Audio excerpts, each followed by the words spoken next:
I always thought my wife, Melissa, was the kind of person who needed structure. Color-coded calendars, a to-do list for every day, reminder notes on the fridge like we were running a small corporate office, not a marriage. So when she walked into the living room one Wednesday evening and said, "We need to talk," I assumed it was about laundry, recycling, or the way I stack plates. Spoiler, it was not. She sat down like a CEO preparing to fire someone. Back straight, chin up, dramatic sigh. I paused my game, put down the controller, and tried to look like a responsible adult. "What's up?" I asked. Melissa looked at me the way people look at microwaves that suddenly stop working. "I need a break," she said. "From what? Carbs? Social media? Me asking you to stop buying decorative pillows?" She blinked slowly. "From us. From the marriage." I stared at her for a good 10 seconds. My brain was buffering like a cheap Wi-Fi router. "A break," I repeated. "Like a coffee break? A Kit Kat break? Or the kind where you pack a suitcase and I sleep on one side of the bed like a widowed Victorian man?" She rolled her eyes. "Don't joke. I'm serious. I need space." I leaned back, crossed my arms, and waited. If she was going to drop a bomb, I at least wanted the full explosion. "All right," I said. "Explain." Melissa took a deep breath, preparing a speech she clearly practiced in the mirror. "I've been feeling disconnected. I need to find myself. I want to understand who I am outside of being a wife." I nodded slowly. "Okay, quick question. Are you planning to find yourself somewhere that requires a beach, bikinis, and new perfume? Because I noticed the Sephora bags." She frowned. "You're being unfair." "And you're being vague," I replied. "Try again." She crossed her arms now, annoyed that I wasn't collapsing into emotional mush like she expected. "My therapist said I need space from the relationship," she said. I raised an eyebrow. "Your therapist? The one who sells crystals? The one who told you Mercury retrograde was the reason you forgot my birthday?" "She's qualified," Melissa hissed. "Sure," I said. "Qualified to sell candles." She groaned and stood up. "See? This is exactly why I need distance. You make everything a joke." "That's better than making everything a mystery," I shot back. "Just tell me why you're really doing this." "I told you," she snapped. "I need time alone." "And yet," I said, "when people need time alone, they don't usually buy new heels, a tiny suitcase, and a swimsuit that looks like it was designed by dental floss manufacturers." Melissa opened her mouth, then closed it. She didn't expect resistance. She expected guilt, tears, drama. Instead, she got me, tired, sarcastic, and increasingly suspicious. "You're overreacting," she said. I just need a mental reset, a vacation from everything." "A vacation from your husband," I clarified. "Yes," she said firmly. "A temporary one." I shrugged. "If that's what you want, fine. But don't treat me like I'm an idiot." She looked offended. "I would never treat you like an idiot." "Then don't lie to me like I am one," I said. That stopped her. For a moment she looked genuinely rattled. Then the mask came back on. "I booked an Airbnb," she said. "I leave tomorrow." "Oh wow, so this wasn't a discussion," I said. "This was a calendar notification disguised as a conversation." "I didn't want to fight," she said quietly. "You didn't want questions," I corrected. "Big difference." She looked away, grabbed her phone, and pretended to be busy. I stood up. "All right," I said. "You want your space?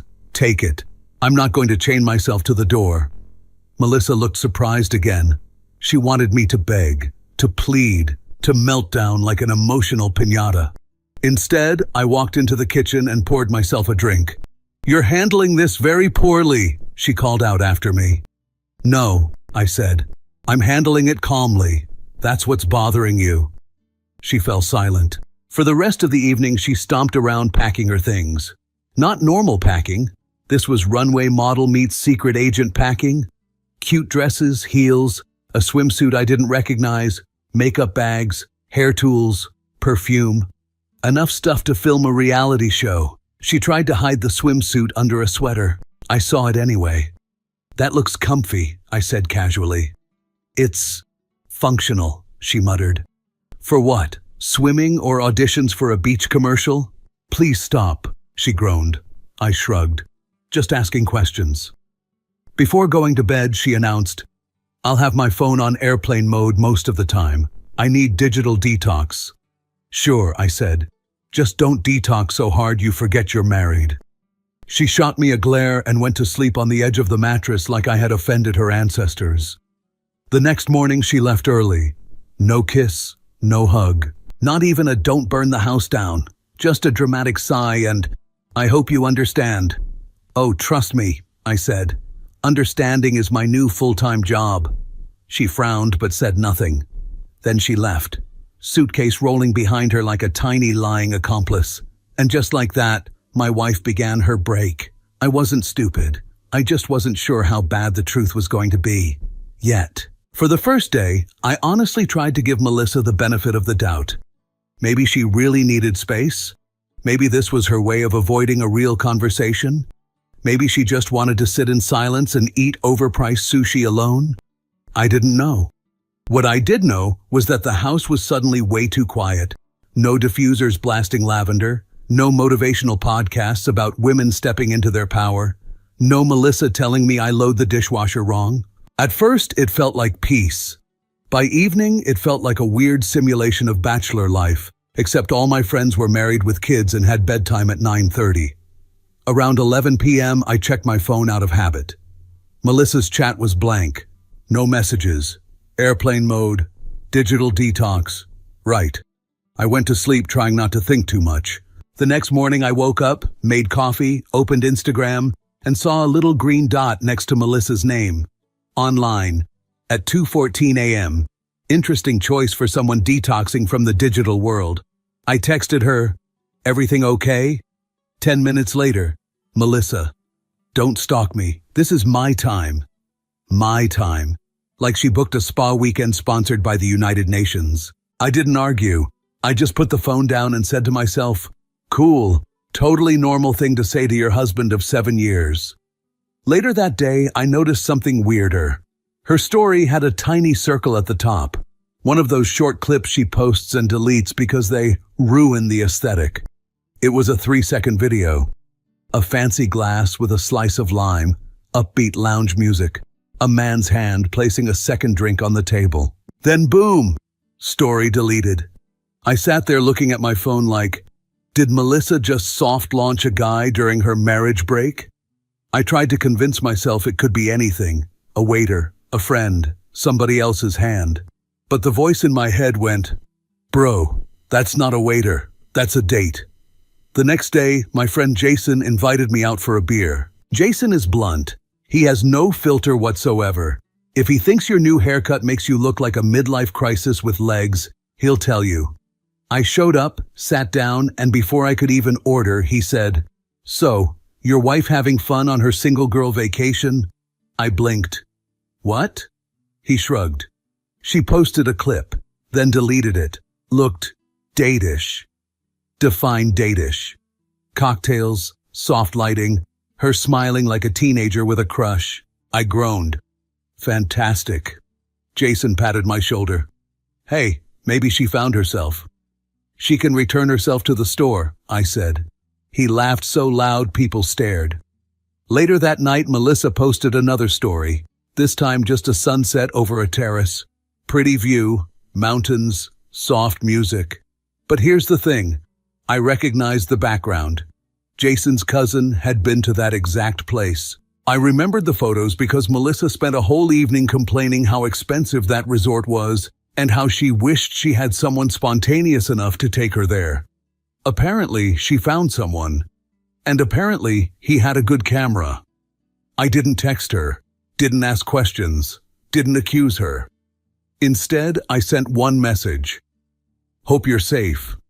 She replied instantly. Stop suffocating me with your control. My eyebrow twitched. I literally said 4 words. Melissa. See? Controlling? I put the phone down and said out loud, yep, that's exactly what a controlling husband says when wishing his wife safety. The next day, Melissa's phone was off for meditation all day, which must be the new spiritual term for battery saver because you're busy doing other things. By late afternoon, I saw something strange on her friend Alicia's story. A boomerang of Alicia holding a drink. Nothing special. But in the background, near the glass door, there was a reflection. A woman with Melissa's hair. And a tall guy leaning toward her. She didn't tag Melissa, clearly on purpose. And Melissa didn't repost, also clearly on purpose. Alicia forgot one thing though. Reflections exist. I zoomed in like a disappointed FBI agent. It was them. Close. Talking. Laughing. I muttered to myself, if this is spiritual healing, then I've been doing spirituality wrong my whole life. Around 7 p.m., my phone buzzed. It was Jason again. Jason never texts something calmly. His messages always look like he's trying to warn me about an alien invasion. His text, Jason, bro, check this right now. He sent a screenshot of a live story someone captured before it got deleted. Melissa sitting on a couch in a dim bar.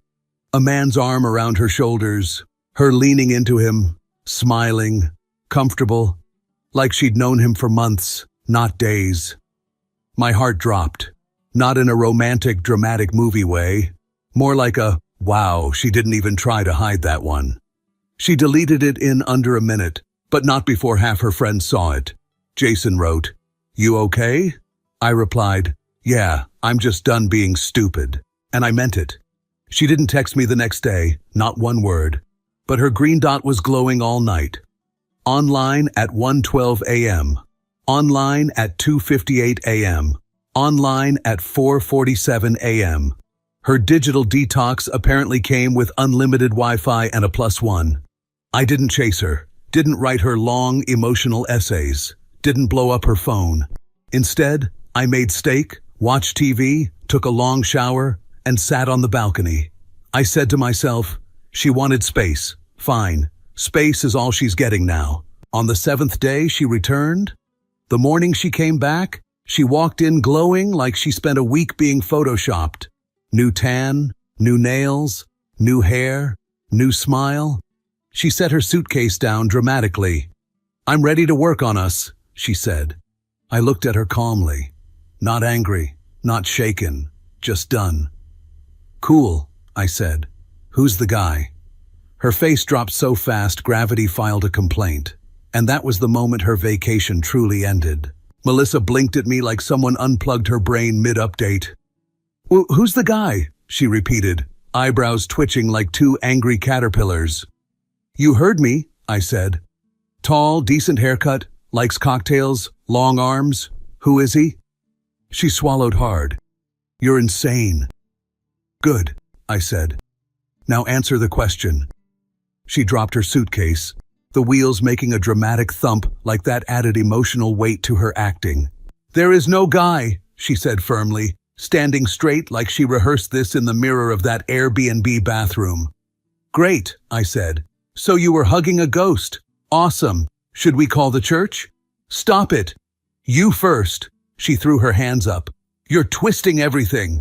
"I'm describing everything," I corrected. "Twisting would require creativity. This is basic observation." Her jaw clenched so hard I could hear her molars fill out HR complaints. "I can't believe you're doing this the moment I walk through the door. And I can't believe you walked back through the door with a tan from the romance section of a travel brochure." She took a sharp breath. "You promised to give me space," she said. "I did," I replied. "You used it to give someone else your time." "That's not what happened." "Right," I nodded. "It's worse than what happened." Her eyes bulged. "You're being cruel." "No," I said. "I'm being factual. Cruel was you deleting stories like a teenager hiding a new crush." Her face flushed. "I deleted them because I didn't want you to get upset." "Oh," I said. "So I should be grateful you hid the cheating?" "Very thoughtful." "Stop calling it cheating," she shouted. "Stop doing things that look like cheating," I shot back. She groaned loudly, pacing across the room like she was practicing for a dramatic monologue. "You don't understand," she said. "Probably not," I said. "Try." Use small words. Don't talk to me like that. Then don't talk to me like I'm supposed to play dumb. She stopped pacing and pointed at me. You're supposed to fight for us, she said. I am, I said. This is me fighting, for myself. That stunned her. The first crack. Her voice dropped.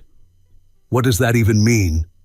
It means, I said, I'm done pretending your spiritual retreat wasn't a soft launch for your new situationship. She froze. Situationship? Really? We're using TikTok words now? Sorry, I said. Would you prefer boyfriend? Vacation partner? Limited time offer? She let out a pained noise.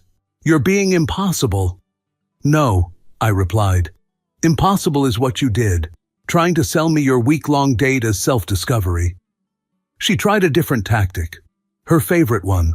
She crossed her arms, lowered her voice, and spoke in that calm, therapist-approved tone she uses when she wants to manipulate a narrative. I was lost. Yep, I nodded. In his arms. She snapped. That's not funny. It's not a joke, I said. It's a location. Her breathing got uneven. You're humiliating me, she whispered. You humiliated yourself, I said. I'm just reading the subtitles. Her eyes filled with tears instantly. The emergency switch she always flips when logic hits her too hard. You don't love me, she whispered dramatically. No, I said. I loved you enough to trust you. You didn't.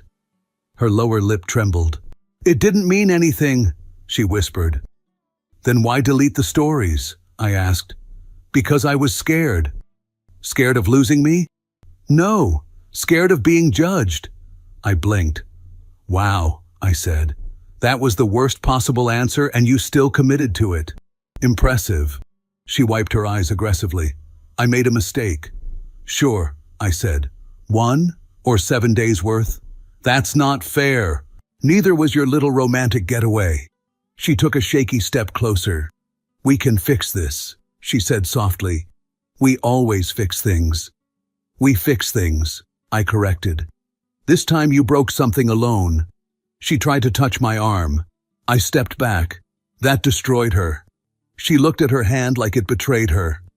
Don't pull away from me, she whispered. You left first, I said. She closed her eyes, tears rolling down, dramatic, loud, meant for sympathy. I hate this, she said through sobs. I hate us fighting. I hate feeling like the villain. You're not the villain, I said calmly. You're just the one who made all the choices. She shook her head. You pushed me away. You didn't listen. You didn't meet my emotional needs. I felt alone. So your solution, I said, was to feel less alone with someone else. She bit her lip so hard it turned white. I didn't sleep with him. Congratulations, I said. Bare minimum achieved. Should I get you a medal? She looked wounded. That's not fair. And what you did was? I asked. Come on, Melissa. Be serious for 1 second. She suddenly straightened, wiping tears, switching into self-defense mode again. If you walked away from me after everything we've built, that says more about you than about me. I laughed. Actually laughed. That line sounded better in your head, didn't it? She glared. You're cold. I had a week to warm up, I said. Alone. She shook her head violently. No, no, no. I won't let you do this. You don't get to leave me after one mistake. One mistake? I asked.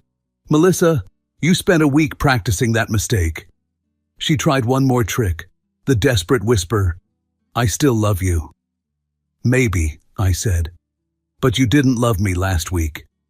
She let out a quiet sob and sat on the floor, hugging her knees like a teenager punished for sneaking out. I watched her silently, not out of cruelty, out of clarity. After a moment, she lifted her head. What now? She whispered. I took the remote off the table, turned off the TV and said, Now? You finally face the consequences. And I finally stopped pretending this was a retreat and not a preview of your life without me. She blinked, confused. Are you leaving me? No, I said. You left first. I'm just catching up. And that sentence broke her more than anything else. Melissa sat on the floor with her knees pulled tight to her chest, as if she could compress herself into a different person. I stood by the door, keys in hand, ready to leave the apartment and breathe air that wasn't filled with half-baked excuses. She lifted her head, eyes swollen. "You can't just walk away," she whispered. "I'm not walking away," I said calmly. "I'm just walking out of this room before I say something I won't take back." "Please, don't leave like this," she begged. "I'll be back for my things," I said. "I just need space, the real kind, not the find yourself on a beach kind." She flinched, buried her face in her hands, and I opened the door. Her voice, tiny and cracked, followed me into the hallway. "Please, don't give up on us." But I didn't stop, didn't turn around, didn't soften. I walked out of the building, got into my car, and drove. No destination at first, just forward. Eventually, on autopilot, I ended up in front of my friend Jason's place. Of course I did. He was blunt, loud, hopeless with relationships, but always loyal when it mattered. I texted him, "Outside, need a couch to crash." 30 seconds later, the door opened and Jason stepped out wearing sweatpants, holding a beer. "You look like a man who found out his wife joined a cult," he said. "Something like that," I muttered. He didn't ask more. He just let me in, handed me a drink, and turned on the living room lights. "Sit," he ordered. "Talk if you want. Be silent if you want. I support both." I sat down on the couch and finally exhaled. It was the deepest breath I'd taken all week. Jason glanced at me. "She confess anything?" "She confessed nothing," I said. "But she cried a lot about being misunderstood." He snorted.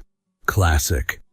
For the first time since the break started, I felt the tightness in my chest begin to loosen. I didn't even want to check my phone. But when it buzzed in my pocket, I instinctively grabbed it. "Melissa?" "No." "Unknown number. Name displayed. Emily W." I frowned. Jason noticed. "Who's that? You ordering food?" "No." I opened the message, and the entire room fell silent. "Hi. You don't know me, but I think my husband spent last week with your wife." My mind blanked for a moment. Then another message came. "I'm sorry to reach out like this. I found their messages just now. I thought you should know." Jason leaned over. "Dude, what the hell is that?" I didn't answer. I just kept reading. "If this is the wrong number, I'm sorry. But I saw your wife's name, and photos, and booking confirmations. Your wife was with my husband. His name is Mark." Jason sat down slowly. "Holy shit." Another message popped up. "If you need proof, I can send it." Jason looked at me. "Tell her yes." I didn't need help deciding. I typed, "Send it." A moment later, my screen filled with photos. Melissa on a balcony, wine glass in hand, and a man's hand on her waist. Melissa at a bar, leaning into the same man. Melissa in sunglasses. And in the reflection, the man standing behind her, shirtless, smiling. Jason's jaw dropped. "She told you nothing happened? Bro, that is a full vacation relationship." More messages followed. His phone was synced to our home laptop. I saw the reservations. The hotel booking says your wife's name, plus his. They booked a couples package. I felt a strange calmness settle over me. Not rage, not heartbreak, just clarity. Final message. "I'm so sorry. I just wanted you to know you're not crazy." Jason let out a low whistle. "You okay?" he asked. I nodded slowly. For the first time in a week, yeah, I am. Because now I had everything. The truth, the proof, the closure. Melissa's tears, excuses, half-phrases. None of it mattered now. She hadn't just betrayed me.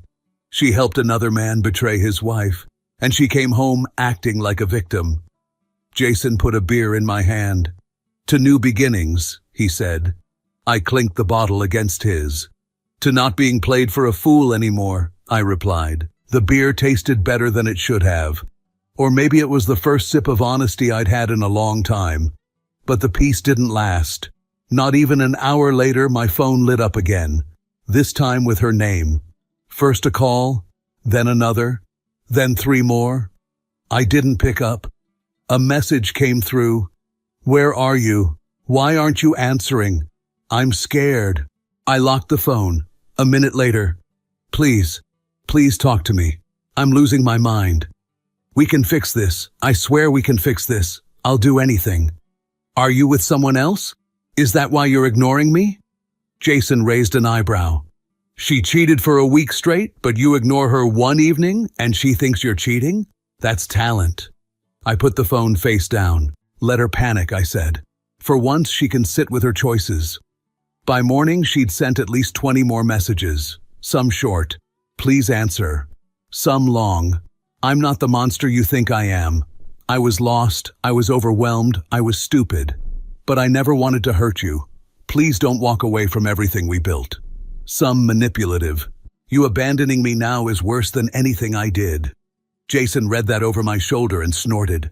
Oh yeah, classic. My cheating is bad, but your reaction is the real crime. Then came the voicemails. Crying, apologizing, crying harder, trying to sound calm, then crying again. I didn't listen to more than a few seconds. At noon she tried FaceTiming me. I declined. She tried again. Declined. Then a text. I'm begging you. Please come home. Just talk to me. I wrote only one sentence back. I'll come in a few days for my things. Her reply came instantly. Okay, whenever you want. Please just come back home when you're ready. I'll be here. For the first time since the whole disaster began, I felt nothing reading her words. Nothing at all. 2 days later, her messages shifted. At first desperate. Have you eaten? Are you sleeping? I'm worried. Then hopeful. I know we can fix this. I know it. I believe in us. Then angry. This silent treatment is abusive. Then back to desperate. Please, I'll do anything. Don't throw us away. Jason shook his head. She's bouncing between guilt, rage, grief, manipulation, all the classics. I spent those days thinking, but not about saving anything, about how lucky I was to finally see the truth. I drove back to the apartment on a Wednesday afternoon, the same building I'd left feeling broken. Now I walked into it feeling clearer than ever. Melissa had been waiting. She opened the door before I even knocked. Her eyes were swollen. She looked like she hadn't slept. Her hands were shaking slightly. You came, she whispered. For my things, I said. She winced, like the words physically hit her. I've been thinking nonstop, she said, stepping aside so I could enter. And I just want to talk. Please, before you go, please talk to me. I walked past her into the bedroom and opened the closet. She followed me like a shadow. I know I messed up, she said quietly. I know I did, but I didn't mean to lose you. I didn't mean to destroy us. It got out of control. I folded my shirts into a bag. She continued. I was lonely. I was confused. I made a horrible mistake, a stupid mistake, one I regret every second. She put a hand over her chest. But it was just one mistake. 1 week. We can fix 1 week, can't we? I zipped the bag halfway. Melissa, I said without turning around. Stop talking. She froze. I took out my phone, unlocked it, and turned to face her. You're still trying to frame this as a moment, a slip, an accident, something that just happened. I raised the phone. So let's stop pretending. Her face went pale instantly. I opened the first photo Emily sent me. Melissa on the balcony, leaning into him. Her eyes widened. Where did you get that? Swipe. Melissa at the bar, pressed into his side. No, wait, please. Swipe. Melissa in the sunglasses, with Mark's reflection behind her. She covered her mouth, whispering something that wasn't even words. Then I opened the hotel booking. Her name, his name, 1 room, couples package, 7 nights. She shook her head violently, whispering, No, no, no, please, no. You didn't just cheat on me, I said, my voice calm, steady. You helped a married man cheat on his wife. She froze like her blood turned to ice. What? No, I didn't know. I swear I didn't know. I don't care whether you knew, I replied. You still did it. She stepped forward trembling, tears running down her face. I didn't know he was married. I swear on my life. I didn't know. Please, please, you have to believe me. I shook my head. Even if that's true, I said, you still destroyed our marriage. And his. She crumpled, knees buckling as she grabbed the dresser for support. I didn't want this, she cried. I didn't want to ruin anything. I didn't. I love you. You loved attention, I corrected. You loved feeling wanted. You loved being chased. But you didn't love me enough to stay faithful. She sobbed harder, desperate, shaking. We can fix it. Please, we can fix it. I'll do therapy, anything. Just don't leave, please. I closed my bag. You didn't ask for a break from the marriage, I said. You asked for permission to betray me without guilt. She covered her face with both hands. And now, I finished, you get to live with it. All of it. What you did to us. And what you did to them. She looked up, broken. Please, don't go. I already left, I said quietly. I'm just taking my things now. And I walked out, leaving her sobbing on the bedroom floor. Not because I wanted revenge, not because I wanted her to suffer, but because her consequences finally arrived at her doorstep. When I walked out of that apartment for the last time, I didn't look back. And, surprisingly, it didn't hurt the way people say it should. It felt like taking off a heavy coat I didn't realize I'd been wearing for years. I stayed at Jason's place for another week. He refused to let me pay rent, saying, if I ever get cheated on, you can pay me back by not letting me burn the house down. Classic Jason. I went back to work, kept my head down, and found that life without chaos was peaceful, quiet, predictable in the best way. Melissa tried to contact me for several days after I left. Texts, calls, long messages full of apologies, explanations, promises, tears. Then it shifted into anger, then back into begging, then into silence. A silence that meant she finally understood it was over. I transferred my share of the apartment contract to her. She didn't fight it. She didn't ask to meet. Maybe she couldn't face me anymore, knowing what I knew and what I had seen. We never spoke again. A month later, Jason told me he ran into one of Melissa's friends at the grocery store. She looked uncomfortable, but she talked. Melissa wasn't doing well. She'd tried reaching out to Mark, the married man she'd spent that week with, but he wasn't returning her calls. His wife, Emily, had kicked him out, filed for divorce, and made sure everyone on both sides knew why. He vanished from Melissa's life completely. The man she risked everything for didn't even fight for her. Melissa moved back with her parents for a while. Some nights I thought about writing something to her. A final message, a goodbye, something neat and tidy. But every time the thought appeared, it disappeared just as fast. There was nothing left to say. Emily, the wife of the man Melissa was with, wrote me once more. A short, simple message. I hope you find something better. You deserve it. I replied the same. She and I didn't become friends or anything, but there was a strange, quiet solidarity between us. Two people who didn't ask for a war, but survived the same battlefield. As for me, I found my own place. Small, peaceful, with sunlight in the mornings, and a kitchen that didn't smell like arguments. I started cooking again. Started running after work. Started listening to music that didn't remind me of anything. People say divorce or separation leaves a hole. Maybe that's true. But sometimes the hole is just the space that finally opens when someone stops standing on your chest. I didn't rush into dating, didn't jump onto apps, didn't go out searching for a rebound. I let the quiet rebuild me, slowly, steadily, honestly. One evening, Jason and I sat on my balcony with beers. He looked at me and said, "You're different now." "Better or worse?" I asked. "Better," he said. "More, you. And for the first time in a long, long time, I agreed. If you felt this story hit hard, drop a like, subscribe for more, and share your thoughts in the comments. Your support keeps Steelheart beating.